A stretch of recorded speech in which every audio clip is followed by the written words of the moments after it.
말씀을 보겠습니다. 사도행전 16장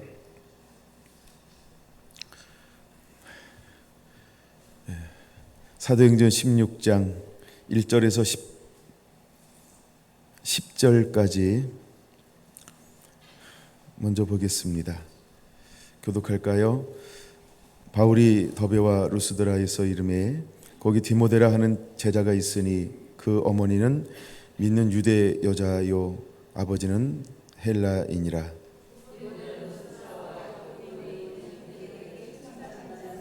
바울이 그를 데리고 떠나고자 할새 그 지역에 있는 유대인으로 말미암아 그를 데려다가 할례를 행하니 이는 그 사람들이 그의 아버지는 헬라인인 줄 다 알미러라.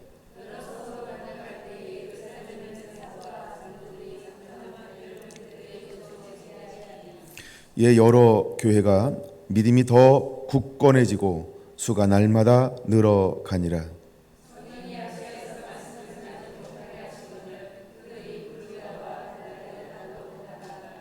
무시아 앞에 이르러 비두니아로 가고자 애쓰되 예수의 영이 허락하지 아니하는지라. 밤에 환상 중에 바울이 에게 보이니 마게도냐 사람 하나가 서서 그에게 청하여 이르되 마게도냐로 건너와서 우리를 도우라 하거늘.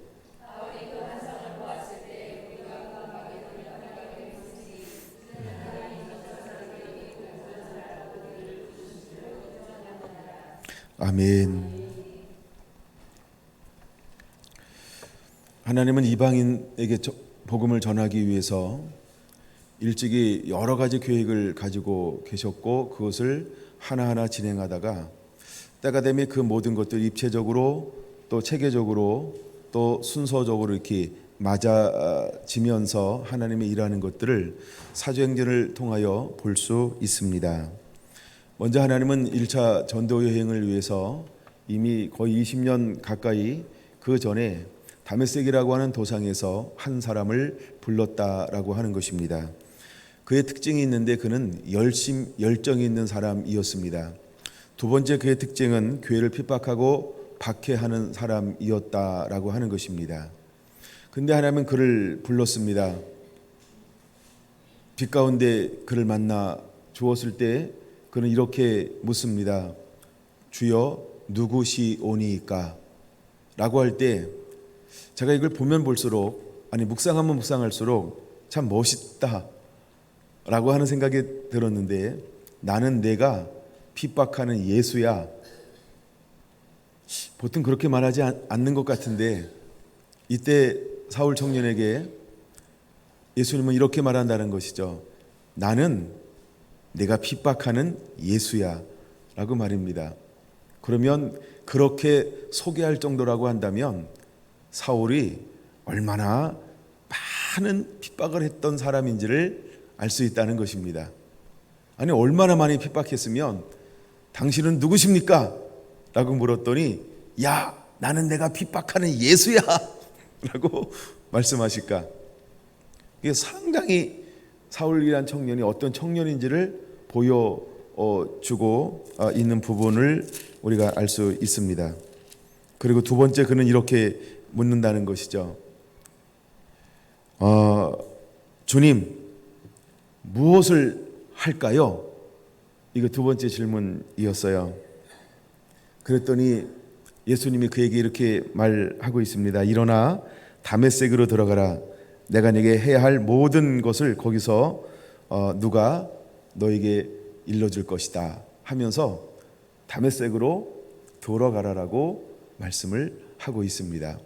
그래서 만나는 사람이 아나니아라고 하는 사람을 하나님이 미리 예비해 놓으셨습니다.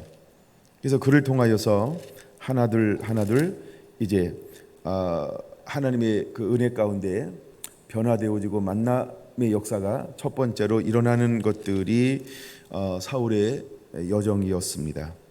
하나님이 사울을 그렇게 준비했단 말이에요. 그런데 그리고 이제 1차 전도 여행을 갔습니다. 1차 전도 여행을 갈 때 그 어디를 먼저 가냐 하면 구브로라고 하는 섬을 먼저 들어가게 되어집니다. 그래서 거기서 말씀을 전하고 또한 기적과 표적을 행함을 통해서 서기오 바울이라고 하는 총독이 변화받고 회심하고 또 많은 부흥들이 여전히 일어나고 있는 그런 이제 복음의 현장들이 활성화되고 그 다음에 떠나서 밤빌리아 버가로 이제 올라가게 되어집니다. 그 다음에 거기를 떠나서 이제 버가에서 일어나는 일은 요한 마가라고 하는 함께 동행했던 사환이라고도 말하고 있는 이 제자가 그 사도 바울과 바나바의 전도 여정을 떠나가는 이제 이런 일들이 기록되어져 있고 그 다음에 이제 BCD 안디옥으로 넘어가게 되어집니다. 그래서 본격적으로 안디옥에서 복음이 선포되어지고 있는 것이죠. 그래서 복음이 선포되어집니다. 그래서 그것이 아직 가장 길게 기록되어져 있습니다. 어떤 것을 전하는가에 대해서. 그다음에 복음을 전해지는 동시에 안디옥 가운데 놀라운 부흥이 일어나기 시작을 하는 것이죠. 다음 주에도 와서 우리에게 동일하게 말해줄 수 있겠느냐. 그랬더니 그 다음 주에 어마어마한 역사들이 일어났어요. 안디옥에 사는 모든 사람들이 다 모였더라. 그 모인 것을 보고서 이제 한쪽에서는 시기하고 질투하는 일들이 일어나기 시작했습니다.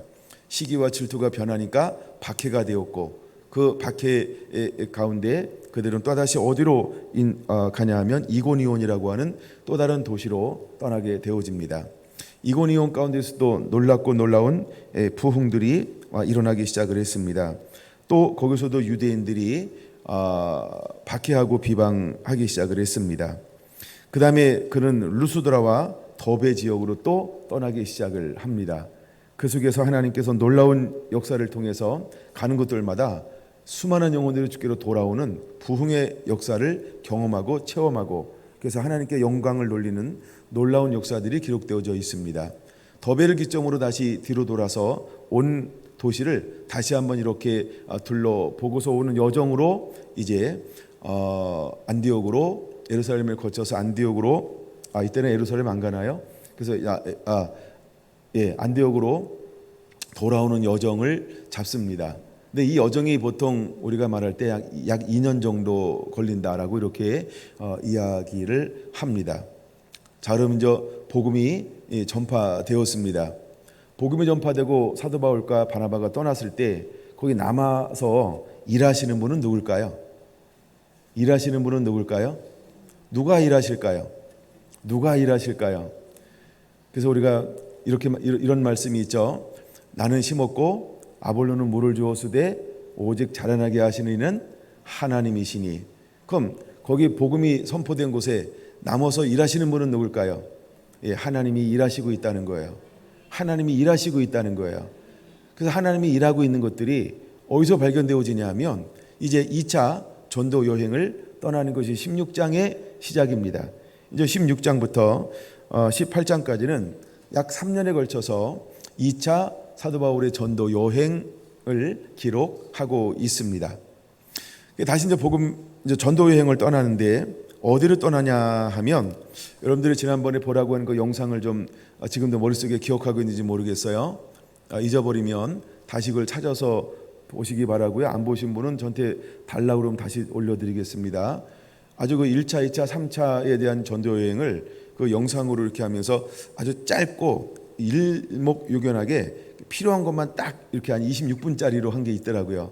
그래서 그거 딱 보면 도움이 되겠다라는 생각을 한번 해봤어요. 왜냐하면 제가 지도를 딱 보면서 설명하고 있지 않기 때문에 여러분들이 그것을 머릿속으로 자꾸 그려주면 아마 이 말씀을 듣는데 많은 도움이 될 거라는 생각을 하기 때문입니다. 자, 이번에 2차 전도여행을 떠났는데 1차 전도여행 때 어디까지 갔다 왔어요? 더베까지 갔다 왔죠. 이고니온, 루스드라, 더베. 그래서 더베에서 다시 이제 거꾸로 와가지고 루스드라, 이고니온, 안디옥, 그 다음에 버가, 그 다음에 아달리아. 그리고 나서 다시 이제 안디옥으로 돌아오는 이런 코스였단 말이에요. 근데 2차 전도여행을 떠나는데 어떻게 떠나는가 봤더니 안디옥에서 출발합니다. 근데 성경은 이렇게 기록하고 있어요. 16장 1절에 더베와 루스드라에도 이름에 이렇게 말하고 있어요. 그렇죠? 그러면 이제 이 육지를 통해서 간 거죠. 지난번에는 구브로라고 하는 섬을 통해서 중간쯤에 올라갔단 말이에요. 버가라고 하는 곳에 착륙했단 말이에요. 근데 이번에는 육지를 통해서 이렇게 다소를 지나서, 다소가 어딘지 아십니까? 다이소 아닙니다. 예, 다소는 사도 바울의 고향이에요. 사도 바울의 고향. 근데 다소에서 사도 바울이 몇 년 정도 나중에 머물게 되죠? 장성한 다음에 약 한 14년 정도 이렇게 머무는 그런 시간들이 또 있게 되어지죠. 근데 안디옥에서 떠나서 다소를 지나서 어디로 가면 바로 더베라고 하는 지역에 또 가는 거예요. 더베도 가고 루스드라도 가고, 더베 다음에 루스드라, 그 다음에 이고니온, 이런 도시들이 있어요. 그 다음에 안디옥에 이제 1차 전도 여행 때 갔단 말이에요. 근데 2차 전도 여행 때 가는데 다시 이제 역순으로 가기 시작하는 겁니다. 더베에 들렸고 루스드라에 들렸고, 그런데 놀라운 일들이 거기서 일어나고 있는 것을 볼 수 있는 거예요. 그럼 1차 가서 복음을 증거하고 교회가 든든히 세워져 감을 통해서 안디옥에 왔을 때 어떤 일을 했죠? 예, 각 처에서 장로들을 세워, 이런 기록이 있습니다. 14장 23절이요. 각 교회에서 장로들을 택하여 금식 기도하며 그들이 믿는 주께 그들을 위탁하고, 이렇게 말하고 있죠. 그러니까 교회 리더들을 세울 정도로 교회가 활성화되고 부흥됐다는 겁니다. 그러고 나서 이제 떠나왔어요. 그러고 나서 몇 년 뒤에 다시 그 지역에 복음 들고 가는데, 그 지역 가운데 어떤 일들이 일어났냐 하면, 한마디로 말하면 5절 먼저 읽겠습니다. 시작. 이에 여러 교회가 믿음이 더 굳건해지고 수가 날마다 늘어가니라. 할렐루야. 이에라고 하는 것은 물론 4절을 전제로 하고 있지만, 그러면 이미 한번 첫 번째 복음을 증거하고 난 다음에 그 지역들마다 어떤 역사가 일어났냐 하면 놀라운 부흥의 역사들이 일어나고 있다는 것을 보여주고 있는 것입니다. 근데 이제 2차 전도 여행 때 첫 번째 만나는 한 사람을 얻게 되는데, 그 사람이 누구냐 하면 디모데라고 하는 사람입니다. 나중에 디모데가 어떻게 소개가 되어지고 있냐 하면 사도 바울의 영적 아들로 소개가 되어지죠. 근데 바로 1차 전도 여행 때 누구를 이미 만난 거예요? 디모데를 만난 거죠. 근데 디모데는 1대 신앙이 아니고 최소한 3대 신앙이라고 하는 것이죠. 왜냐하면 성경에 누가 소개가 되어지고 있냐면 할머니가 소개가 되어지고 있고 어머니가 소개가 되어지고 있습니다. 근데 할머니와 어머니가 어떤 믿음을 가지고 있는 사람이었냐면, 그래서 아빠는 헬라인이었고 그 다음에 엄마는 유대인이었어요. 근데 할머니가 어떤 믿음의 사람이었고 엄마가 어떤 믿음의 사람이었냐면 거짓 없는 믿음의 사람이라고 디모데 후서에 소개가 하고 있다는 것이죠. 예. 근데 1절에는 뭐라고 소개하고 있냐면 이렇게 소개하고 있어요. 이름에 거기 디모데라 하는 제자가 있으니. 그럼 언제 제자가 되었을까요? 언제 예수 믿는 사람이 되었을까요? 그렇죠. 그가 태어나면서부터 그는 무엇을 만난 거예요? 그는 율법을 만난 것이 아니고 뭘 만났습니까? 복음을 만난 사람입니다. 그래서 디모데는 어릴 때부터 무엇으로 양육되었을까요? 복음으로 양육된 사람이 디모데라고 하는 것입니다. 유대인들은 크게 둘로 나눌 수 있는데, 하나는 율법으로 자라난 사람이 있고 또 한 사람은 복음으로 자라난 사람이 있다라고 하는 겁니다. 예.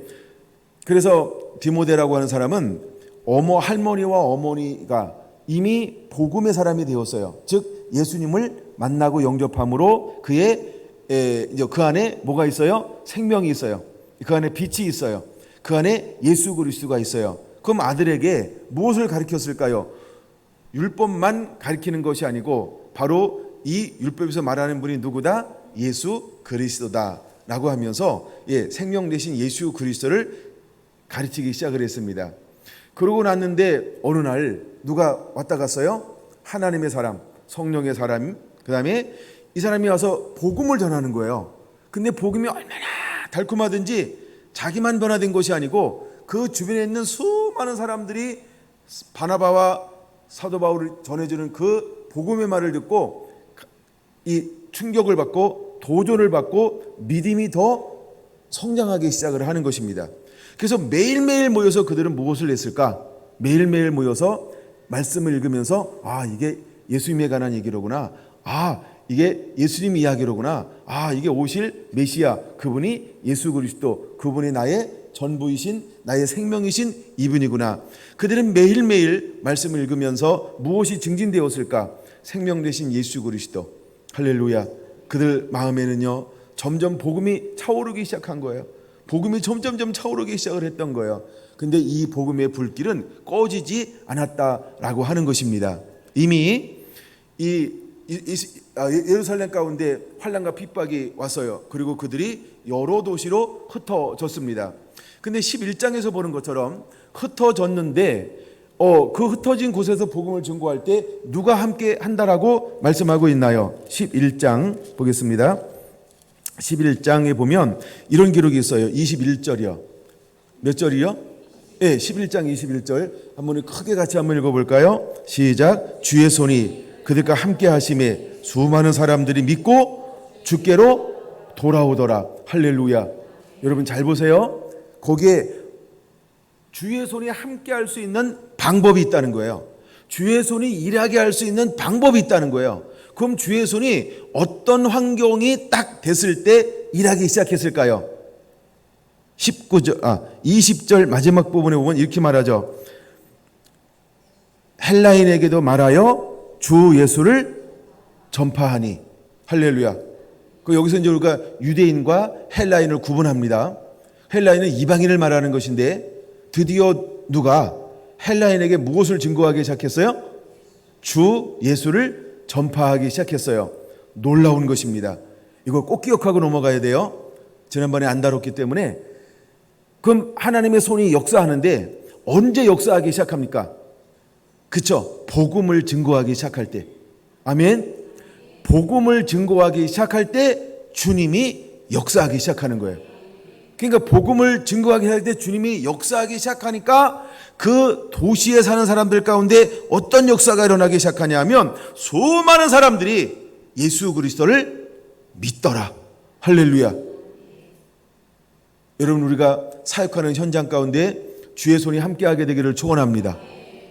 여러분 강하고 담대하게 복음을 증거하면 내가 일하는 것 아니라 나는 순종하고 주님이 일하는 것들을 보게 될 것입니다. 할렐루야. 그 주인공들이 되시기를 바랍니다. 그러므로 여러분 우리는 강하고 담대하게 우리의 삶의 현장 가운데서 복음이신 예수 그리스도를 전하는 자가 되어야 합니다. 아멘. 아멘. 우리가 강하고 담대할 이유가 거기 있는 거예요. 사도 바울이 담대하게 이렇게 기록하고 있지 않습니까? 뭐 하는 가운데서도, 핍박하는 가운데서도 많은 사람들이 막 유대인들이 와가지고 선동을 합니다. 그래서 막 고난을 받고 좁은 길을 걸어갑니다. 근데 사람들을 만날 때마다 사도 바울은 담대하게 라고 성경은 말하고 있어요. 왜 담대하게 했을까요? 내가 일하는 것 아니라 나는 순종하고 하나님이 일하시는 것을 아는 것입니다. 근데 이것이 이렇게 11장에는 그렇게 기록하고 있는 것입니다. 11장 그러면 19절부터 21절까지 다시 한번 읽어보겠습니다. 그때 세반의 일로 일어난 환란으로 말미암아 흩어진 자들이 베니게와 구브로와 안디옥까지 이르러 유대인에게만 말씀을 전하는데 그 중에 구브로와 구레네 몇 사람이 안디옥에 이르러 헬라인에게도 말하여 주 예수를 전파하니 주의 손이 그들과 함께 하심에 수많은 사람들이 믿고 주께 돌아오더라. 할렐루야. 여기 두 단어를 한번 구분해 봤으면 좋겠습니다. 19절에 유대인에게만이라는 단어가 있고요. 그 다음에 20절에 헬라인에게도라는 단어가 있어요. 그럼 여러분은 예수 그리스도를 만나고 난 이후에 어떤 삶을 살고 있나요? 유대인에게만 이라는 단어로 살고 있나요? 아니면 헬라인에게도라는 삶을 살고 있나요? 여러분은 어떤 삶을 살고 있어요? 에게만의 삶을 살고 있나요? 에게도라는 삶을 살고 있나요? 이게 무슨 말인지 이해가 되셨죠? 우리가 교회 안에서 믿는 사람들끼리만 교제하고 교류하고 믿음에 관한 이야기를 하는 에게만이라는 삶을 사는 사람들이 있어요. 근데 이제 주님은 어떤 사람을 필요로 하고 있는 것이냐면 에게도라는 사람이 필요한 거예요. 에게도 그러니까 마치 애기 같아요. 제가 뭘 들을 수 있겠어? 라고 하는 생각이 들 정도로 에게도 이러니까, 근데 하나님은 우리에게 어떤 삶을 살기를 지금 원하는 거예요. 이제는 에게도의 삶, 할렐루야, 헬라인 에게도라는 삶이요. 원래 유대인들은 복음은 누구 거라고 생각했어요? 우리 거, 나의 것이라고 생각했어요. 근데 복음은 누구의 것입니까? 모두의 것이라고 하는 것입니다. 할렐루야. 여러분, 우리가 교회 안에 있는 사람만이 아니고 교회 밖에 있는 사람들에게 복음이 필요하다고 하는 걸 우리는 알고 있습니다. 그럼에도 불구하고 실제 우리의 삶은 에게만이라는 삶을 더 선호하고 있다라고 하는 것이죠. 이제 여러분, 우리의 삶은 에게도라고 하면서 이제 열방으로, 교회 바깥으로, 할렐루야, 예, 우리가 나가서 예수 그리스도를 전파하는 하나님의 사람으로 일어나야 할 줄로 믿습니다.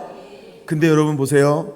먼저 그들 가운데 복음이 들어갔는데 이미 안디옥 교회가 이방 사역을 시작하기도 전에 이방인들에게 복음 전하는 사람이 있었어요, 없었어요? 그치, 있었죠. 개혁은 하루아침에 일어나는 게 아니에요. 수많은 전조들이 있어야 돼요. 이미 수많은 개미군단들, 즉 이름도 없이 빛도 없이 복음을 위해서 끊임없이 도전하고 순종하고 나아갔던 사람들에 의해서 길이 열려지는 거예요. 그러던 어느 날 하나님이 13장에서 금식하는 그들에게 따로 세워라 이러면서 공식적으로 파송받는 사람이 바나바와 사울이라고 하는 것입니다. 그럼 여러분, 공식적인 사역도 해야 합니다. 그러나 때로는 비공식 사역이 먼저 일어나야 하는 것입니다. 수많은 비공식 사역, 즉 이름도 없이 빛도 없이 복음을 위해서 계속해서 에게도 나가는 사람들이 일어나야 한다는 것입니다. 헬라인에게도 일어나는 사람들이 일어나야 할 줄로 믿습니다. 이방인에게도 복음을 전하는 사람으로 여러분이 천국에 기억되는 사람들이 되기를 원합니다. 아멘. 그럴 때 누가 함께 일하시기 시작하는 거예요? 주의 손이 함께. 할렐루야. 여러분이 가는 곳들마다, 외치는 곳들마다 에게도의 삶을 살 때 주의 손이 함께 하실 줄로 믿으시기 바랍니다. 할렐루야. 주의 손이 함께 할 때 놀라운 역사와 기적과 표적과 이적들이 일어나는데, 여러분, 변화받지 않을 것처럼 생각했던 수많은 무리들이 하나님이 일하시니까 그 하나님의 능하신 손 아래 주께로 돌아오는 놀라운 추수의 역사들이 일어나고 있다라고 하는 사실입니다. 근데 이 소식을 누가 듣게 되어지는 건가요? 예루살렘에 있는 교회가 듣고 있는 거예요. 그러면 예루살렘에는 누가 있었을까요? 예루살렘에는 누가 있었을까요? 예루살렘에는 누가 있었을까요? 예, 이제 환란이 일어나니까 예루살렘에는 누구만 남고 다 흩어지게 되던가요? 사도들 위에는 다 흩어지는 것을 볼 수 있어요. 사도들 위에는 다 흩어지는 것을 볼 수 있어요. 8장으로 넘어가겠습니다. 8장 1절 같이 보겠습니다. 준비됐나요? 시작. 그날에 사도 위에는 다 유대와 사마리아와 모든 땅으로 흩어지니라. 네, 그러니까 핍박이 일어나니까 이건 이제 상징적인 단어거죠. 왜 상징적이라고 말하냐면 사도 위에 그 믿는 사람이 아무도 안 남고 다 흩어졌느냐? 그게 아니라는 거예요. 그렇죠? 예, 교회 리더십 가운데 또 복음으로 무장한 수많은 사람들 가운데 사도를 위축으로 해서 남고 대부분의 사람들은 뭐였다? 열방 가운데로 흩어지게 되었다는 것이죠. 그런 걸 의미하는 거예요. 그래서 사도 위에는 이라고 표현하고 있어요. 그래서 어디로 흩어졌어요? 유다와 사마리아와 모든 땅으로 흩어지게 되었던 것이죠. 그런데 그러면 우리가 오전에 좀 바나바 서두를 좀 살펴봤잖아요. 제가 마지막까지는 나누지 않았지만 궁금하면 다음 시간에 오셔야 돼요. 근데 서두를 살펴본 이유가 있는데, 그러면 바나바는 그때 흩어졌을까요? 예루살렘에 남아 있었을까요? 그렇죠. 예루살렘에 남아있는 사람 중에 한 사람이 바나바였다는 거예요. 근데 성경은 뭐라고 말하고 있냐면 사도 위에는 이렇게 말하고 있어요. 사도 위에는 다 땅끝으로 흩어졌다. 뭐 때문에? 복음, 환란 때문에 흩어졌다라고 말하고 있습니다. 그런데 이제 여기서 예루살렘에서 어떤 일이 일어나고 있냐면 다시 이제 11장으로 넘어와야 합니다. 11장 22절 함께 보겠습니다. 11장 22절 시작. 예루살렘 교회가 이 사람들의 소문을 듣고 바나바를 안디옥까지 보내니. 할렐루야. 그럼 보낸다 이 말을 이렇게 우리가 좀 딱 다가올 수 있도록 좀 표현해 볼게요. 파송이라는 거예요. 이해가 되셨나요? 그러면 예루살렘 교회가 이방인 선교를 위해서 첫 번째 파송한 사람이 누구예요? 누구라고요? 자신 있어요? 근데 이렇게 목소리가 작을까요? 이거 잘 안 들어본 용어라 그럴지도 몰라요. 우리는 맨날 사도 바울만 이렇게 파송해서 막 담대하게 얘기하는데 그거 안 들어보고 처음 듣는 거는 막 귀에 막 자신 없는 것 같아서 성경에 분명히 기록하고 있는데, 근데 성경을 보니까요, 예루살렘 교회가 이방인을 위해서 첫 번째 파송한 사역자가 있는데 그게 누구라고요? 바나바였다는 거예요. 여러분, 바나바가 되기를 축원합니다. 바나바가 되기를 축원합니다. 바나바가 되기를 축원합니다. 근데 이제 바나바는 어떤 사람이냐면 격려하는 사람이에요. 권면하는 사람이에요. 위로하는 사람이에요. 오늘 이런 부분이 한국 교회 좀 발전되지 않았나요? 상담하는 이런 부분들. 그런 것처럼 이 바나바는요, 권면하고 위로하는데 탁월한 은혜, 은사, 성품을 가지고 있는 사람이 바나바였다는 거예요. 그래서 그가 요셉인데 초대교회 사도들이 그의 이름을 뭐라고 불렀다고요? 바나바 이렇게 불렀어요. 왜 바나바 이렇게 불렀을까요? 바나나 먹고 싶어서 부른 건 아니겠죠? 그의 성품을 보니까 위로를 잘해. 사람들을 막 이렇게 상담을 하고 만나서 교제하고 막 이러면 사람들이 막 회복을 잘하고 용기를 얻고, 이렇게 막 이렇게 어둠에서 빛으로 막 이렇게 나오고 사람들을 막 이렇게 잘 이렇게 모으는, 그리고 위로하고 권면하고 안위하는 이런 능력이 탁월한 거예요. 그래서 야, 너는 바나바 해. 그래서 그때부터 너는 위로의 아들이다 이렇게 했어요. 너무 멋있는 이름 아닌가요? 위로의 아들. 와우. 위로의 아버지 이렇게 말하는데 위로의 아버지는 따로 계셨나 봐요. 우리 예수님이 위로의 아버지십니다. 할렐루야. 그래서 위로의 아들 이런 이름으로 바나바 이런 이름을 지어준 거예요. 그래서 여러분, 우리가 어떤 사람이 필요로 하냐 하면 이 위로할 수 있는 사람, 권면할 수 있는 사람, 안위할 수 있는 사람. 근데 이거 어디서 좀 많이 듣던 것 같지 않아요? 우리가 이제 예언을 할 때 예언을 어떻게 하라고 말씀하고 있어요? 권면하고 안위하고 위로하는 거예요. 그러니까 예언이라고, 우리가 하나님의 음성을 들었으면 사람들한테 이렇게 그걸 전달할 때 어떤 마음으로 전달하는 거예요? 바나바처럼요. 그래서 위로하는 거예요. 그래서 권면하고 안위하고 위로하는 거죠. 그래서 소망을 주는 거예요. 하나님의 음성을 들려주는데 막 권위적으로 들려주는 것이 아니고, 그 속에 들어가서 이렇게 친밀하게, 그래서 정말 힘을 얻을 수 있고 용기를 얻을 수 있고 삶에서 이렇게 벗어날 수 있는 위로하는 자로, 그렇게 품고서 이렇게 양육하는 자로, 그러니까 바나바처럼, 이것이 바로 하나님의 말씀을 가진 사람들이 일어나야 될 첫 번째 덕목이라고 하는 것이죠. 그런데 이 사역을 잘 감당해 낸 사람이 있는데 그 사람이 바나바였다는 거예요. 할렐루야. 그가 얼마나 은혜를 받았을까요? 초대교회에 영향력 있는 믿음의 사람이 되었어요.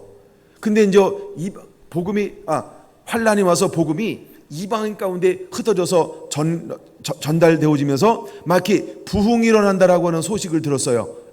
근데 어디에 부흥이 일어났어요 지금? 안디옥에 부흥이 일어난 거예요. 안디옥에 막 부흥이 일어났어요. 그러면 잘 보세요. 안디옥에 바나바가 있어서 부흥이 일어났나요? 사도 바울이 있어서 부흥이 일어났나요? 그러면은 베드로가 있어서 부흥이 일어났나요? 그러면 여러분들이 가서 부흥시켰나요? 이것도 아니고 저것도 아니고. 그럼 누가 부흥을 일으킨 거예요? 누가 부흥을 일으킨 거예요? 이름 없이 빛 없이 개미군단, 이름 없는 무명의 용사들이 그 가운데서 복음을 증거하기 시작할 때요, 수많은 사람들이 주께로 돌아올 수 있도록 주님이 역사하셨다는 거예요. 여러분, 주님은 때로는 보여지는 사람을 통해서 일하시지만 더 많은 부분에서는요, 보이지 않는 사람들을 통해서 일하신다는 거예요. 2차 전도 여행을 떠났는데 더베, 루스드라, 이고니온, 안디옥에 막 자기가 전도하고 왔는데 전도할 때는 100명이어서 예를 든 거예요. 근데 다시 딱 갔더니 와마 10,000명이 됐네. 그럼 이거 사도 바울이 한 거예요? 바나바가 한 거예요? 그럼 토꼈던 요한 마가가 한 걸까요? 그럼 두 번째 가는 신라가 먼저 와서 하고 갔을까요? 그럼 디모데 거기에 제자가 있었으니까 디모데가 한 걸까요? 그렇죠. 누가 한 거라고요? 예수님이 하는 거예요. 하나님이 일하시는 거예요. 성령님이 일하시는 거예요. 그럼 우리가 해야 될 일은 뭘까요? 복음을 전하는 것입니다. 그러니까 우리는 씨앗을 심는 거예요. 씨앗을 심을 때 나지 아니할까, 염려할까요, 걱정할까요? 이런 거 하지 않는 거예요. 그냥 우리는 강하고 담대하게 씨를 뿌려놓으면 되는 거예요.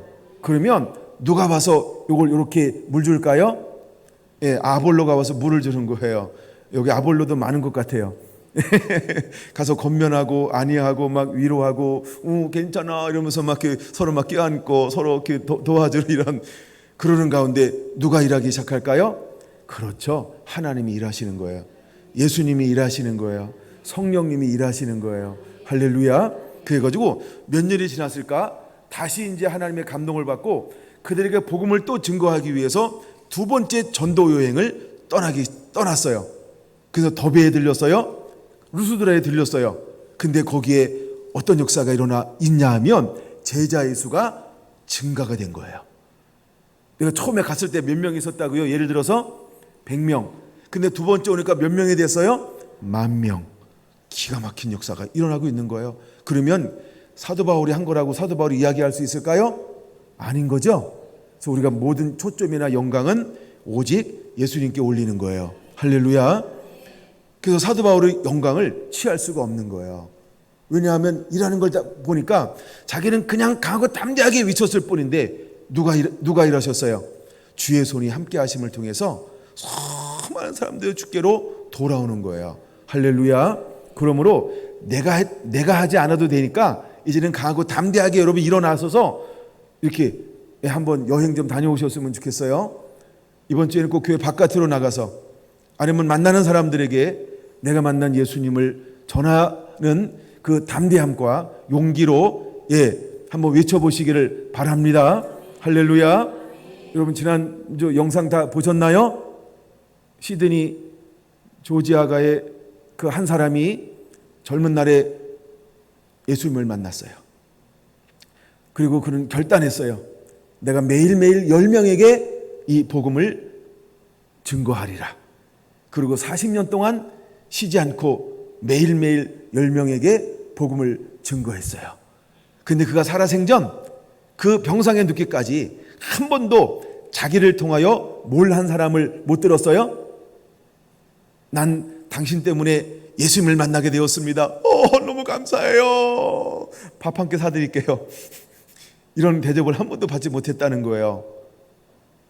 그런데 이 사람은 매일매일 10명에게 당신 오늘 죽으면 천국 갈 자신 있습니까? 복음을 증거하기 시작을 했는데 씨를 뿌렸는데 자라난 걸 봤어요? 못 봤어요? 한 번도 못 봤다는 거예요. 그런데 그가 죽기까지 몇 명이나 주께로 돌아왔다고요? 잘 몰라요? 13만 6천? 거기 나오는데 그쵸, 숫자도 나오잖아요. 근데 저도 약간 헷갈려가지고 이야 40년 만에요 그 한 사람을 통해서 전도와 저 꼬리를 물고 하나님과 예수님과 성령님이 그 한 사람 때문에 일하기 시작하는데 얼마나 열심히 하나님이 일해야 됐는지 몰라요. 그래서 10만 명 이상 그 한 사람을 통해서 주께로 돌아올 수 있었다라고 하는 거예요. 할렐루야. 보세요 여러분. 그러면 이 사람은 이 땅에서 영광을 받은 적 있나요? 한 번도 없어요. 그럼 모든 영광을 누가 받았나요? 하나님이 받게 되었어요. 마찬가지로 사도 바울의 삶 가운데서도 사도 바울은 복음을 증거했단 말이에요. 근데 일하시는 분은 누구였어요? 하나님이 일하셨어요. 그 모든 영광을 하나님께 돌리고 있는 사람, 그리고 자기는 날마다 죽노라. 내가 한 것을 바라보는 삶을 살지 않고 그는 무엇을 바라봤어요? 빌립보서에 보니까 앞에 있는 표대를 향하여, 표대가 뭘까요? 부르심. 그 부르심을 향하여 또 나는 오늘도 지금도 달려가노라. 이것이 그의 고백이었던 거예요. 여러분, 이제 우리의 삶에 여기서 무엇을 얻어야 할까요? 내가 하는 것 아니라 주님이 하십니다. 근데 주님이 언제 일하시기 시작하냐는 거예요. 내가 순종하기 시작할 때. 할렐루야. 내가 순종하기 시작할 때 주님이 일하기 시작하는 거예요. 여러분이 그런 사람들이 되기를 예수님의 이름으로 축원을 드립니다. 그래서 19절에서 유대인에게만이라고 하는 걸 꼭 표시해 놔야 되고요. 그 다음에 20절에서 헬라인에게도라는 단어, 에게만, 그 다음에 에게도, 이것이 굉장히 우리에게 어떤 도전이 되었으면 좋겠습니다. 우리가 에게만의 삶을 살 것인가, 에게도의 삶을 살 것인가. 이제 그러므로 우리는 이 사실을 볼 때 에게도의 삶을 능히 사는 자가 되어야 할 줄로 믿습니다. 할렐루야. 그 다음에 이제 22절에 굉장히 중요한 거죠. 첫 번째 파송을 받은 사람이 누구냐 하면 바나바가 파송을 받았다는 거예요. 그럼 요 이야기 좀 더 할게요. 여러분이 말씀을 잘 집중해 주기 때문에 보너스를 드리는 거예요. 네. 또 우리 박성희 입사님도 환영하고, 처음엔 못 봤어요. 근데 어느 순간 보니까 계셔가지고 깜짝 놀랐어요. 그래서 보너스를 좀 드려야 되겠다라고 하는 마음이 제가 생기고 있는 것입니다. 안 오셨으면 큰일 날 뻔했어요. 보너스 못 받는 건데. 자, 이제 예루살렘 교회에서 바나바를 처음으로 파송을 했어요. 그럼 바나바는 어떤 사람일까요? 24절에 같이 읽습니다. 시작. 바나바는 착한 사람이요.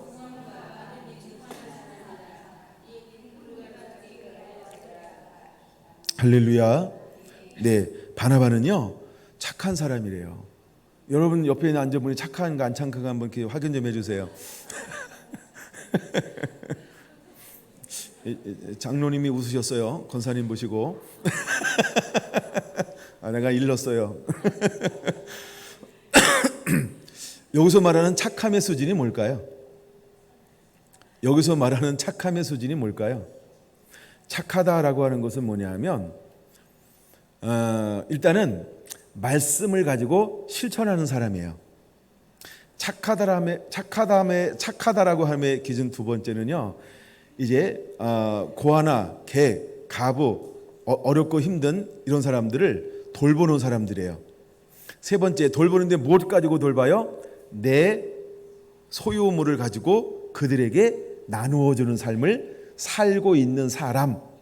어떤 과거적 경험을 가지고 있는 것이 아니고 지금도, 어제도 살았는데 지금도 그 삶을 살고 있는 사람, 이런 것을 걸어서 착한 사람, 이렇게 말하고 있는 거예요. 할렐루야. 그럼 여러분 다시 한번 옆 사람 보세요. 착한 사람일까요?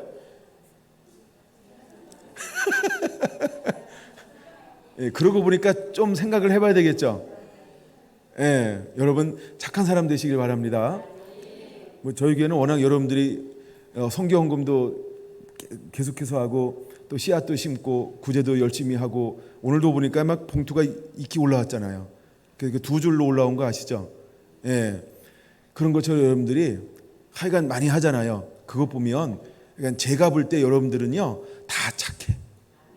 옆 사람 다시 바라보세요. 당신은 착한 사람입니다.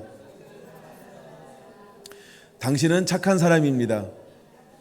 한 번 더 할까요? 당신은 착한 사람입니다. 두 명 빼고는 다 착한 것 같아요. 찔리는 사람이 2명 계신 것 같아서. 찔리는 분 2명 누군지 아시죠? 본인이 알잖아요. 회개하시고 착한 사람 되시기 바랍니다. 할렐루야. 착하다라고 하는 건요, 말씀대로 사는 거예요. 그리고 정말 자기의 소유를 가지고 힘들고 어렵고 가난한 사람들에게 오늘날은 선교하고 구제하고 돌보는 사람이에요. 할렐루야. 여러분 착한 사람 되시기를 바랍니다.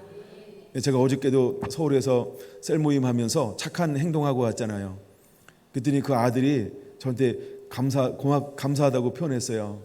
그래서 내가 사랑을 많이 표현해 줬어요. 전달은 사고 안 친 거죠? 전달 잘 하셨죠? 아, 네. 예, 하여간 사고 치지 마시고, 네. 예, 어떤 이렇게 말씀을 나누다가 너무 아들이 예쁜 행동을 한 거예요. 예, 그래가지고 막 감동을 먹어서 제가 그 자리에서 그래가지고 사랑을 실천을 한번 해봤어요. 제가 그래봐도요, 어제는 착한 사람이었어요. 어제는 착한 사람이었어요. 근데 제가 오늘도 제가 착한 사람이에요.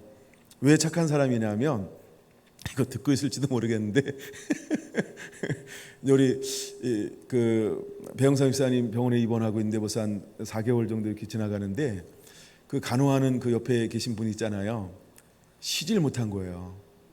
어제 이제 그 모습을 보고 그 소식을 듣는데 너무 가슴이 막 아픈 거예요, 진짜. 감동 정도가 아니고 막 아프더라고. 그럴 만도 하겠다. 나 하라면 못해, 여보. 근데 그거 하고 있잖아요. 너무 감동.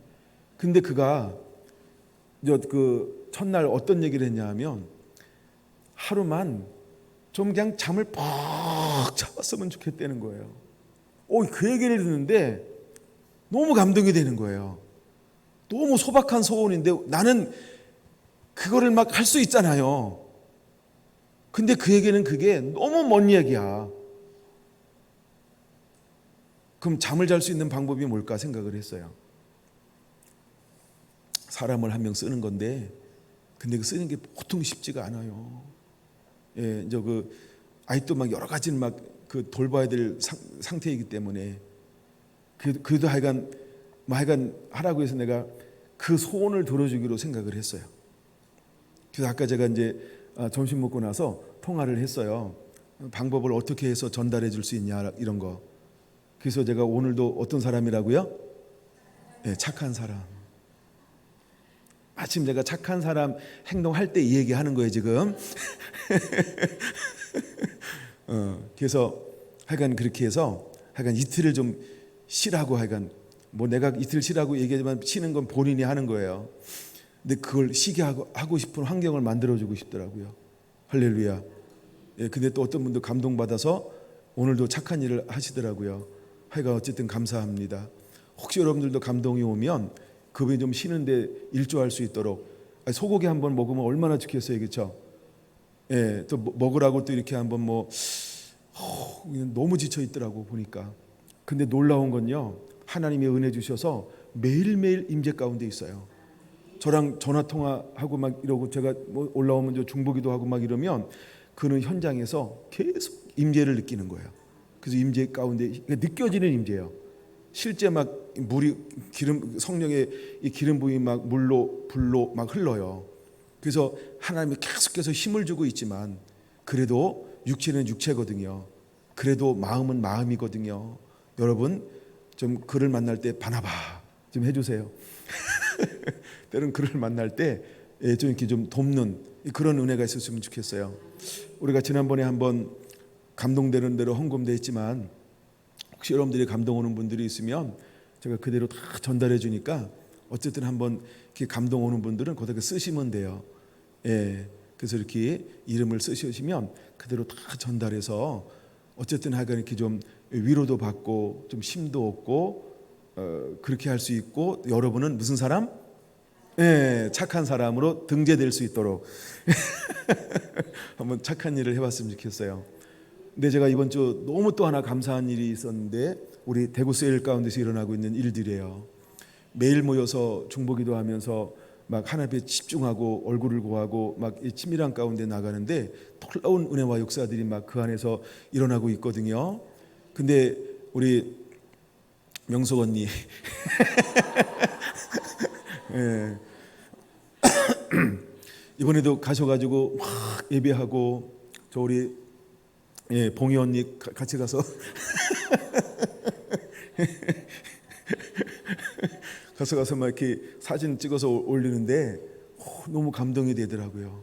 정말 은혜가 됐어요. 그리고 너무 감동이 됐어요. 그 참 귀하다, 참 귀하다, 그런 마음이 제 마음속에 막 이렇게 어떻게 저 귀함을 보상할까, 어떻게 저걸 하나 이렇게 좀 격려할까, 그러니까 이런 마음을 제가 품었습니다. 오늘도 이렇게 이제 우리 명숙 언니 얼굴을 보시면 아시잖아요. 천사 같은 명숙 언니 얼굴이 얼마나 밝은지 몰라요. 매일매일 하나님께서 몸을 만져주고 있어요. 제가 처음 뵀을 때는 저러지 않았어요. 근데 이제 시간이 지나면 지날수록 그나마 우리 그 팀장을 중심으로 해서 계속해서 이렇게 사랑으로 가서 예배하고, 그 예배하고 왔더니 누가 일하실까요? 네, 그렇죠. 거기 계신 예수님이 일하시고 성령님이 만져주시고, 그래서 막 삶을 바꿔놓고 환경을 바꿔놓고 가정을 바꿔놨는데, 근데 등록한다 그래가지고 언제 등록하라 그랬냐면 이왕이면 그날 그래가지고 초파일 날 등록했잖아요. 그래서 그 차도 우리 명숙 언니는요, 초파일 날 등록하신 분이에요. 상징적인 날이잖아요. 왜냐하면 그 전에는 어떤 삶을 살았냐면 그쪽하고 굉장히 친밀한 삶을 사셨어요. 그쪽하고. 근데 이제 남편분이 허락을 하시고 이렇게 윤호를 했죠. 남편분이 그렇게도 됩니다. 이래가지고 이제 하나 만지는 걸 막 경험하고 보니까요. 근데 이제 이번에 또 들은 뉴스는 천안에 사는 이제 남동생이 내려오셔서 마침 갔는데 막 물김치도 해주고 막 또 막 청소도 하고 막 여러 가지 막 이렇게 하고 있었는데 오신 거예요. 그리고 막 이제 누님이 변화된 것 보고 좋아지는 것 보고 와, 감사드리는 거예요. 할렐루야.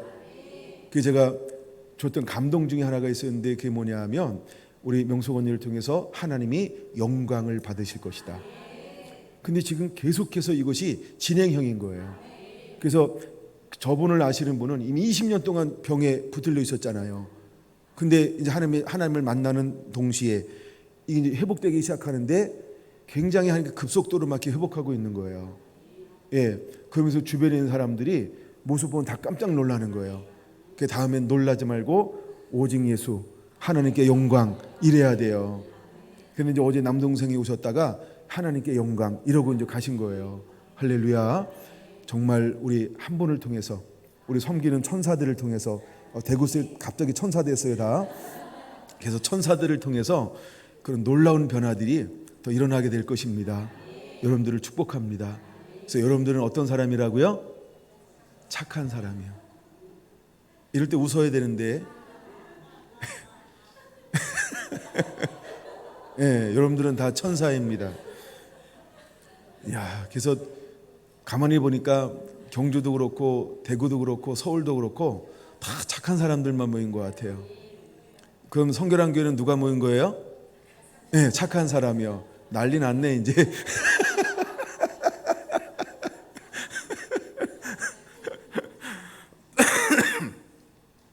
근데 우리 교회 비결이 뭐냐면 착한 사람이에요.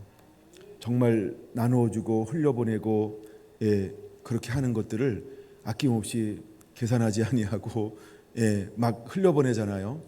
여러분 우리가 교회 짓고 들어와서 흘려보낸 거 다 합치면 빚 갚고도요 반이나 남아요. 어마어마한 분량을 우리가 흘려보내고 있습니다. 근데 우리는 빚 갚는데 별로 관심을 제가 안 둬가지고 그래도 언제부턴가 많이 갚고 있어요. 갚기 시작한 지 얼마 안 됐는데 벌써 많이 갚았어요. 거의 4분의 1 거의 갚았어요. 거의 4분의 1 갚았어요. 빠르죠? 그러니까 그건 맘먹기 나름인 것 같아요. 그 정도로 하나님이 우리를 복 주고 있다는 거예요. 왜 그런 복을 줄까요? 우리 수준에 하나님을 기쁘게 하는 무슨 사람? 착한 사람이니까. 할렐루야. 그래서 여러분들을 착한 사람이라고 불러드리겠습니다. 후후. 당신은 나의 천사야. 우리 옆 사람 그렇게 한번 인사해 볼까요? 시작. 아멘. 그게 착한 사람이라는 의미입니다. 근데 이제 이와 같이 비슷한 이야기가 나오는데, 이 이야기가 어디 나오냐면 사도행전 몇 장이죠? 사도행전 6장. 사도행전 6장에 보면 똑같은 이야기가 소개가 되어지고 있어요. 어떤 이야기냐면 이제 구제하는 일을 위해서 사람들을 세우기 위해서 어떤 사람들을 세우냐 하면 2절 같이 한번 읽어보겠습니다. 2절 시작. 열두 사도가 모든 제자를 불러 이르되 우리가 하나님의 말씀을 제쳐놓고 접대를 일삼는 것이 마땅하지 아니하니. 3절 형제들아 너희 가운데서 성령과 지혜가 충만하여 칭찬받는 사람 7을 택하라. 우리가 이 일을 그에게 맡기고. 할렐루야. 2절에 보면은 이런 단어가 있어요. 접대를 일삼는 것이. 거기는 뭐라고 표현하고 있다고요?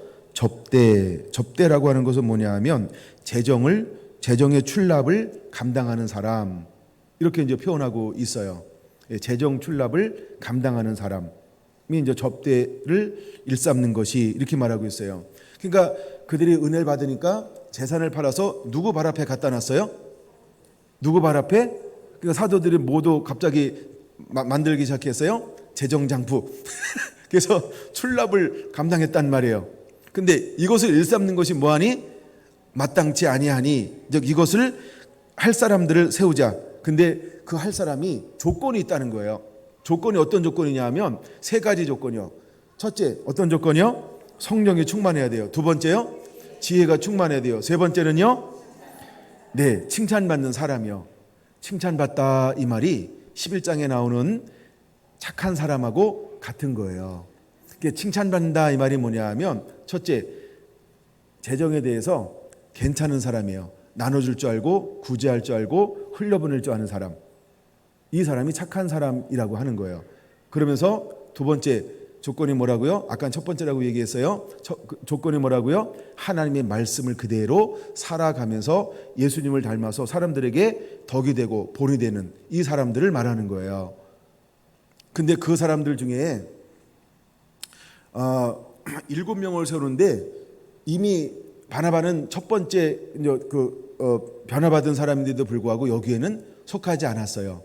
근데 거의 한 20여 년이 지나고 난 다음에 바나바라고 하는 사람이 어떤 사람으로 변화되었어요? 칭찬받는 사람으로요. 변화받는 사람으로요. 그래서 안디옥에 부흥이 일어났을 때 예루살렘에서 누구를 파송해요? 누구를 파송해요? 바나바를 파송해요. 한 명을 파송해요? 여러 명을 파송해요? 그러면 대표성을 가진 한 사람은 굉장히 중요하다라고 하는 의미죠. 근데 한 사람을 딱 파송하는데 누구를 파송해요? 바나바를요.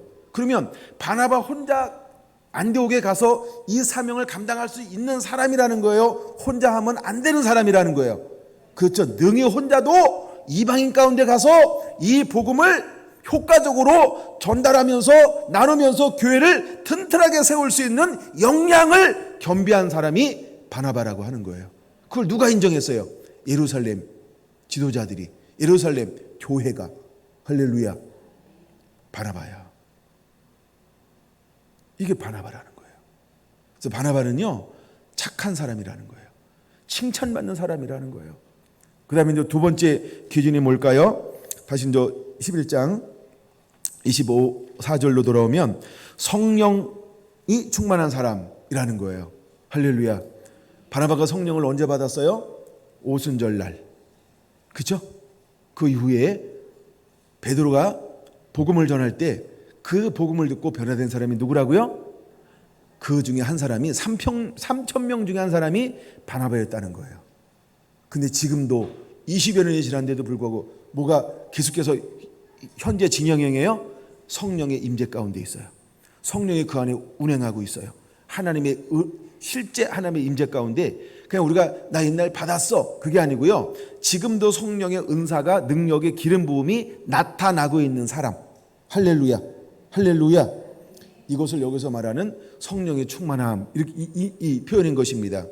근데 이제 많은 분들은 어떤 경험을 가지고 있냐면, 옛날에 성령을 받았던 사람, 은사 받았던 사람, 은사 있었던 사람, 이런 사람들이 얼마나 많은지 몰라요. 그래서 은혜 받고 사역하고, 은혜 받고 신학 공부하고, 은혜 받고 헌신하고, 이런 사람들이 있단 말이에요. 근데 바나바는요, 세월이 지났음에도 불구하고 지금도 뭐 하는 사람? 현재 진행형, 뭐하고? 성령이 충만하다는 거예요. 지금도요. 여러분, 우리가 이런 사람이 되어야 할 줄로 믿습니다. 그래서 우리가 추억을 먹고 사는 것이 아니고 사도 바울처럼 뒤에 건 잊어버리고요, 매일매일 새롭게 우리의 부르심의 액트, 사도행전을 써나가는 자가 되기를 예수님의 이름으로 축원합니다. 할렐루야. 그리고 세 번째 어떤 사람이라고요? 믿음이 충만한 사람. 믿음이라고 하는 건 말씀이 충만하다는 거예요. 말씀이 충만하다는 거예요. 자, 바나바는 누구에게 말씀을 들었을까요? 사도들에게. 다 아는 거죠? 그럼 답 좀 해주시고 막 이러셔야 돼요. 예, 그래서 바나바는 사도들에게 말씀을 들은 사람이에요. 사도들에게 말씀을 들은 사람이에요. 근데 그 말씀을 들을 때 바나바가 어떻게 들었을까? 말씀을 듣는데요. 예수님이 은혜를 줘서 마음을 열어 그 말씀이 깨달아지게 했다는 거예요. 그래서 율법 속에서 무엇을 발견하는 거예요? 빛과 진리를 발견하는데, 생명을 발견하는데, 이 율법 속에 숨어져 있는 예수님을 발견하고, 이것의 어떤 그 레마, 어떤 그 계시적, 그래서 이 말씀이 살아 역사하는 거예요. 그래서 그 시에 맞는 말씀을 성령의 은혜 가운데서 사람들에게 권면하고 안위하고 위로하면서 감동을 따라 이렇게 입을 열어 복음을 증거하면 그에 맞는 말씀으로 인용하면서 생명 되신 예수님을 증거하는 사람이 되었다는 거예요. 이것이 바나바입니다. 그래서 하나님은 바나바를 어떻게 쓰는 것이냐면, 첫 번째 이제 이방인을 향한 그릇으로 택한 사람이 있었죠. 누구였어요? 바울이요. 근데 바울하고 1차 전도 여행을 떠날 때 짝 하는 사람이 누구냐 하면 바나바예요. 그리고 이 바나바와 함께 이방사에게 문을 열어가는 사람이 누구냐 하면 바울이죠. 근데 주로 이 어떤 이제 우리가 성경에 나오는 대로 이 어떤 이렇게 복음을 전하고 어떤 복음을 전하는 일을 감당했던 사람은 사울로 보입니다. 그렇죠? 근데 바나바가 한 것은 안 보입니다. 그렇죠? 바나바가 한 것은 안 보이죠? 전부 1차 전도 여행 때 누가 한 것이 주로 보이는 거예요? 사울이 한 것이 보이는 거야. 그래서 성경은 이렇게 기록하고 있다는 거죠. 출발할 때는 누구 이름이 먼저 나와요? 구브로까지는 누구 이름이 먼저 나와요? 바나바가 먼저 나와요. 근데 버가에 가고 안디옥 가고 그다음부터 누구 이름이 먼저 나와요? 이렇게 성경은 이름을 바꿔놨어요. 바울과 바나바. 이때부터 이렇게 기록하고 있는 거예요. 근데 15장에 오니까 또 이름이 한번 이렇게 바뀌어요. 뭐냐면 바나바와 사울 이렇게 이야기하고 있다는 거예요. 요거는 제가 나중에 시간 될 때 다시 한번 여러분들에게 나눠드릴게요. 왜 15장에서 이름이 또다시 바뀌는가? 그건 의미가 있기 때문에 그래요. 근데 바나바는 어떻게 하나님 앞에 붙들려 쓰임 받았냐면, 복음을 위해서 사도 바울과 첫 번째 짝을 이루어서 이방 선교의 새로운 문을 연 사람으로 하나님이 그를 쓰고 사용하게 되어진다는 거예요. 할렐루야. 여러분들 가운데 이런 은혜가 임하게 되기를 축원합니다. 여러분들 가운데서 이런 은혜가 임하게 되기를 예수님의 이름으로 축원을 드립니다. 이 사람이 누구냐면 바나바라는 거예요. 자, 사울을 안디옥으로 데려오는데 누가 데리고 오나요? 바나바가 데리고 옵니다. 그 다음 절 한번 볼게요. 11장 25절입니다. 시작. 바나바가 사울을 찾으러 다소에 가서. 그러면 왜 다소로 갔을까요? 다소는 다 있으니까 뭐 이런 게 아니고 다소에 사울이 있으니까 글로 가는 거예요. 그렇죠? 그럼 아라비아로 왔다가 그가 지금 어디에 머물고 있는 거예요? 자기 고향 다소에 머물고 있는 거예요. 다소에 10수년 동안 머물고 있어요. 거기서 무엇을 하고 있었을까? 여전히 경건한 삶을 사는 거예요. 그리고 복음의 삶을 살아가는 거예요. 그리고 나름대로 말씀을 전하고 가르치는 삶을 살아가고 있었어요. 누가? 그쵸? 그걸 알아야 돼요. 근데 하나님의 때가 되니까 누가 그를 다시 불러 청거하게 해요? 바나바요. 그가 다메섹에서 바나받은 다음에 예루살렘에 올라 사도를 만나려고 할 때 그를 중재 역할을 했던 사람이 누구예요? 바나바. 왜 바나바가 이런 역할을 했을까? 그것도 있어요. 그건 짧으니까 간단하게 나눠드릴게요. 12 제자들은 유대인이에요. 히브리파 유대인이요. 근데 바나바는 어떤 유대인이에요? 헬라파 유대인이에요. 이해가 되셨나요? 그러니까 그러면 바울은 유대인이에요. 근데 무슨 유대인이라고 부를 수 있을까요? 이렇게 분리하는 걸 보면 헬라파 유대인이죠. 그러면 히브리파 유대인이 헬라파 유대인은 사도 바울을 더 잘 이해할까요? 헬라파 유대인이었던 바나바가 헬라파 유대인인 사도 바울을 더 잘 이해할까요?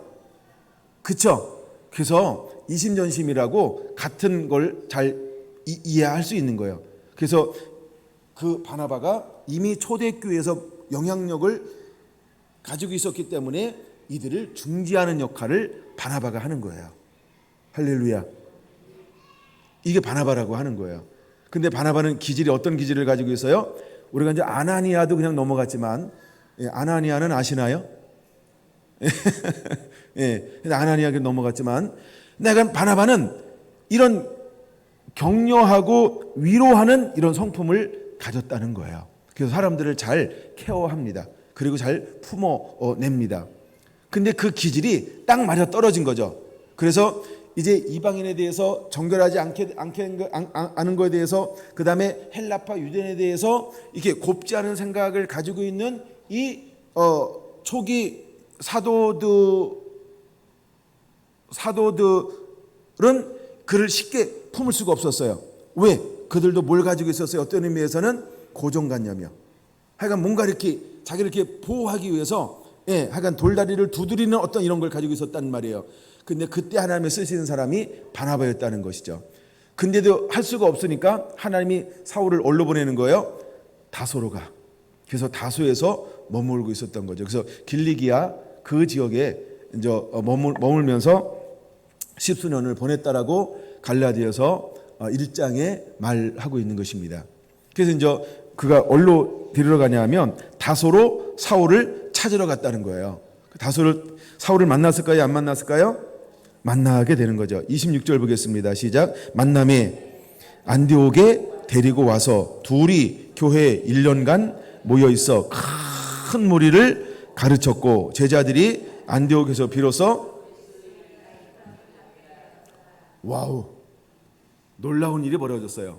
그러면 그리스도인이라는 이름을 받게 되는데 결정적인 사역을 한 사람은 누굴까요?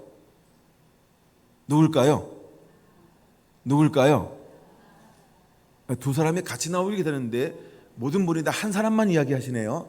어떤 분은 바나바라고 이렇게 입 모양을 봤더니 어떤 사람은 바울이라고 얘기하고, 이거 두 개 합쳐지길 제가 기다리는 거예요. 그렇죠?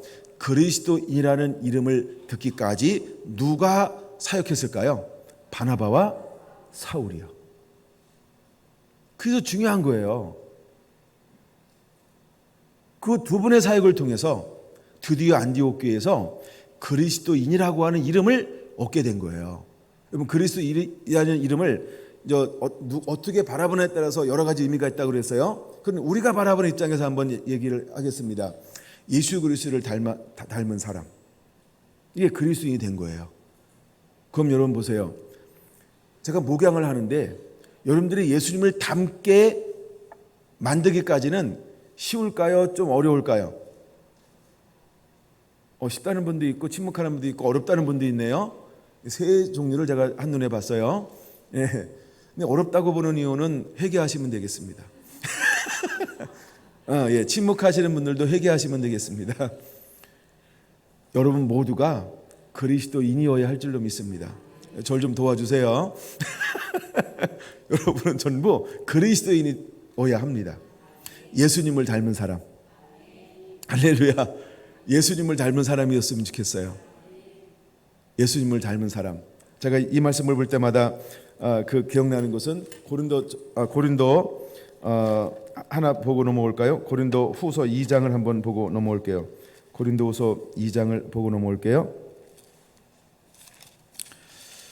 우리가 어떤 사람이어야 할까 할 때 고린도 후서 2장은요 이렇게 말씀하고 있어요. 그냥 14절 바로 볼게요. 항상 우리를 그리스도 안에서 이기게 하시고 우리로 말미암아 각 처에서 그리스도를 아는 냄새를 나타내시는 하나님께 감사하노라. 우리는 구원을 받은 자들에게나 망하는 자들에게나 하나님 앞에서 그리스도의 향기니 이 사람에게는 사망으로부터 사망에 이르는 냄새요 저 사람에게는 생명으로부터 생명에 이르는 냄새라. 누가 이 일을 감당하리요? 안디옥 교회 가요. 바나바와 사도 바울을 통해서 매일 뭘 했다 그랬어요? 가르침을 받았다라고 그랬어요. 그랬더니 큰 무리들이 주님께로 돌아왔어요. 그리고 그 모인 사람들에게 매일 가르침을 하기 시작을 했어요. 근데 1년 만에, 그쵸? 1년 만에 그들이 별명이 하나 생겼어요. 뭐라고요? 그리스도인. 그리스도인이 뭐라고요? 그리스도를 닮은 사람, 그리스도를 쫓는 사람, 그리스도가 전부인 사람. 할렐루야. 그리스도인이 되었어요. 여러분 그러면 한번 자신의 모습을 한번 비춰봐야 됩니다. 이제 우리가 이제 시작한 지 얼마 안 됐으니까 아직 1년이 안 갔으니까 안심하시고 대답하셔도 될 것 같아요. 여러분 그리스도인입니까?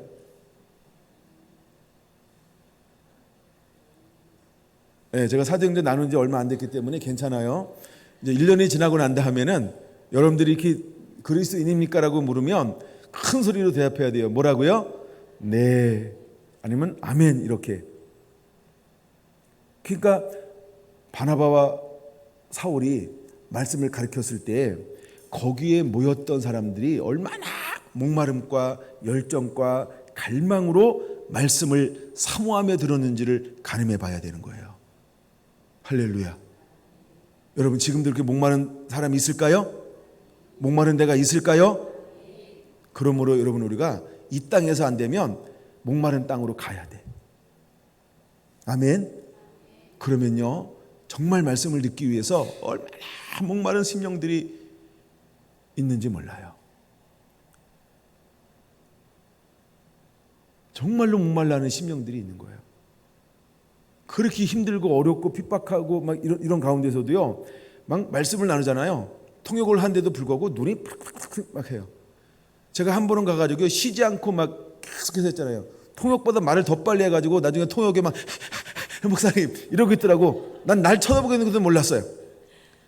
막 성령에 붙들려가지고 막 복음을 증거하기 시작하는데 우와. 그리고 막 하나님이 그들을 만져주기 시작하는 거예요. 기도하기 시작하는 만져주기 시작하는 거예요.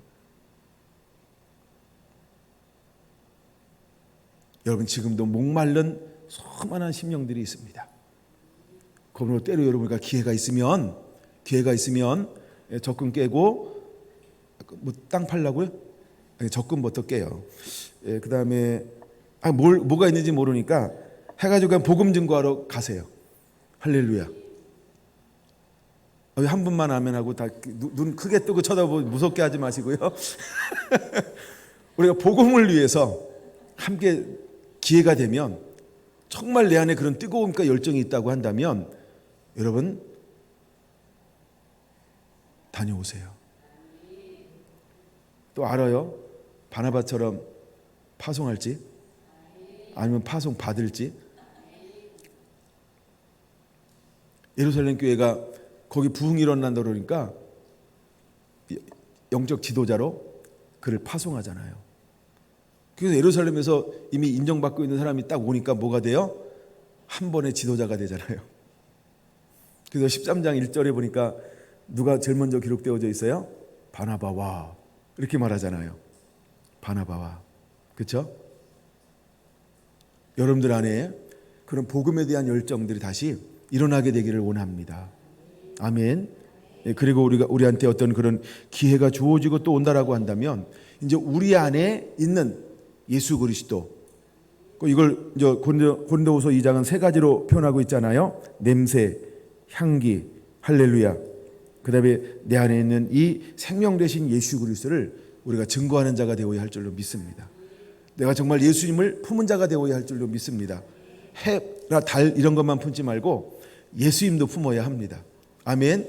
뭐 이 안에 누가 있다고요? 뭐 너 있다, 뭐 너도 있어야 돼. 근데 이 안에 뭐도 있어야 될까요? 예수님도 계셔야 합니다. 할렐루야. 여러분 우리 안에 예수님도 머물고, 그래서 이 예수님 때문에 우리가 함께 일어나는 자가 되기 원합니다. 그래서 여러분들도 정말 누가 뭐라고 한다 할지라도 그리스도인, 할렐루야, 예수님을 닮은 자, 할렐루야, 여러분 예수님 닮게 되기를 예수님의 이름으로 축원합니다. 말로만이 아니고 정말 우리를 바라보는 사람들이, 우리 주변에서 나를 아는 사람들이 그렇게 말할 수 있도록 우리의 삶이 드러나야 할 줄로 믿습니다. 그래서 여러분 우리가 칭찬받는 자가 되어야 할 줄로 믿습니다. 단순히 성령 충만하고 그다음에 믿음이 충만한 것으로 끝나는 것이 아니고 칭찬받는 자가 되어야 합니다. 칭찬받는 자가 되어야 합니다. 착한 사람이 되어야 할 줄로 믿습니다. 그래서 우리 안에 있는 걸 기꺼이 복음 따라 살고 있는 사람, 말씀을 실천하는 사람, 할렐루야, 말씀을 그대로 살아내고 있는 사람, 이 사람이 칭찬받는 사람이고 착한 사람입니다. 우리 성결한 교회가 살아내고 있는 착한 사람들이 다 되기를 원합니다. 그래도 많은 분들이 그 삶을 살고 있어서 저는 얼마나 행복한지 몰라요. 여러분 우리는 개미군단처럼 이름도 없이 빛도 없이 살잖아요. 이런 사람들이 필요합니다. 할렐루야. 우리 성결한 교회를 축복합니다. 여러분들을 축복합니다. 여러분들을 사랑합니다. 여러분 이런 사람들로 일어나게 되기를 예수님의 이름으로 축원을 드립니다. 아멘. 하나만 더 하고 마칠게요. 이왕 11장 보고 있으니까 이제 이렇게 해서 27절 교회가 세워졌어요. 그때 선지자들이 예루살렘에서 안디옥에 이르러, 어디에서 어디로 왔어요? 그렇지, 예루살렘에서 안디옥으로 오는 거예요. 그리고 쭉 갔어요. 29절 보겠습니다. 제자들이 각각 그 힘대로 유대에 사는 형제들에게 부조를 보내기로 작정하고 이를 실행하여 바나바와 사울의 손으로 장로들에게 보내니라. 할렐루야. 그러면 바나바와 사울이 짝을 지어서 어디도 함께 갔다 온 사람이에요? 예, 예루살렘도 갔다 온 사람이에요. 그렇죠? 뭘 가지고? 헌금을 가지고. 무슨 헌금? 구제 헌금, 선교 헌금 가지고 구제와 선교 헌금 전달하려고 어디 갔다 왔어요? 예루살렘에 갔다 왔어요. 지금 예루살렘의 상황이 어때요? 여기도 힘들고 어려운데 예루살렘 상황은 여기보다 더 힘들고 어려운 거야. 근데 뭘 지켜내고 있는 사람들이 있어요? 복음. 그렇죠? 복음을 지켜내는 사람이요. 예수 그리스도를 지켜내는 사람이요. 핍박이 있고 환란이 있고 막 죽음이 있고 공포가 있고 아무것도 할 수 없는 그 상황 가운데서도요. 거기서 뭘 거룩한 씨름을 싸워요? 말씀의 거룩한 씨름을 싸우는 좁은 길을 걸어가는 누구를 돕기 위해서 일어났어요? 예루살렘 교회를 돕기 위해서 안디옥 교회 성도들이 일어났어요. 그러면 안디옥 교회 성도들은 편안할까요? 환란이 없을까요? 괜찮게 살까요? 아닙니다. 복음이 가는 곳들마다 전부 좁은 길이었습니다. 그럼에도 불구하고 누굴 생각했어요? 고향이 지 생각한 거예요. 아, 맞나? 지가 고향을 생각한 건가요? 반응 없으면 넘어갈게요. 여러분 안디옥 교회가 자기도 힘들고 어려운데 누구를 생각합니까? 예루살렘 교회를 생각하는 거예요.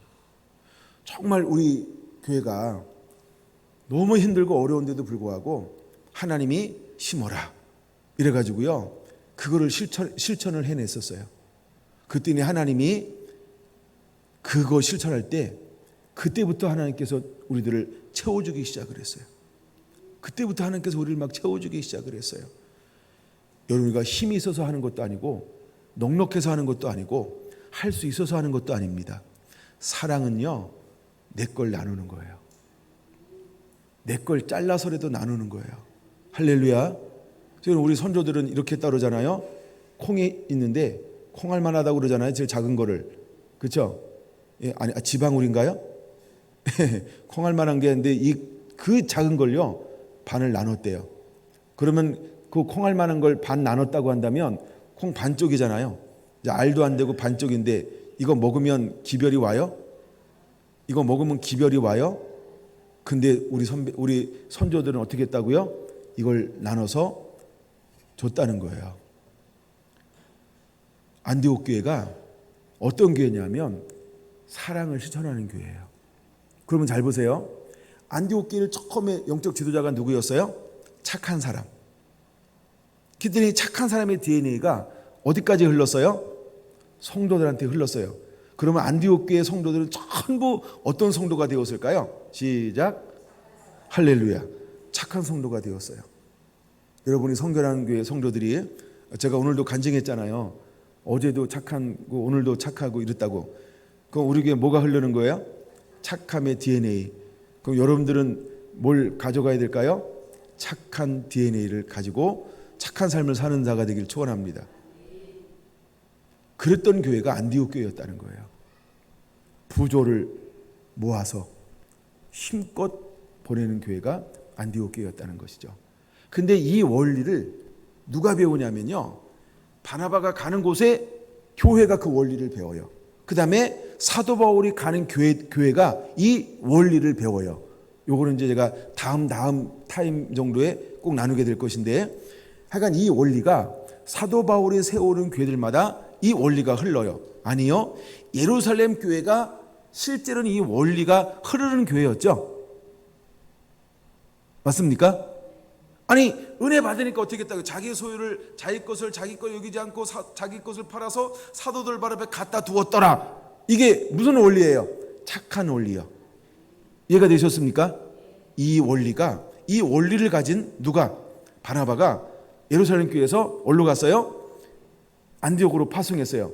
근데 안디옥에서 파송했더니 여기서 이쪽에 보니까 어렵고 힘드니까 착한 원리가 다시 어떻게 했어요? 이쪽으로 다시 돌아오는 것을 볼 수 있어요. 그래서 이것을 고린도후서 9장은 뭐라고 고백하고 있는 것이냐 하면, 홍심은데 아니다.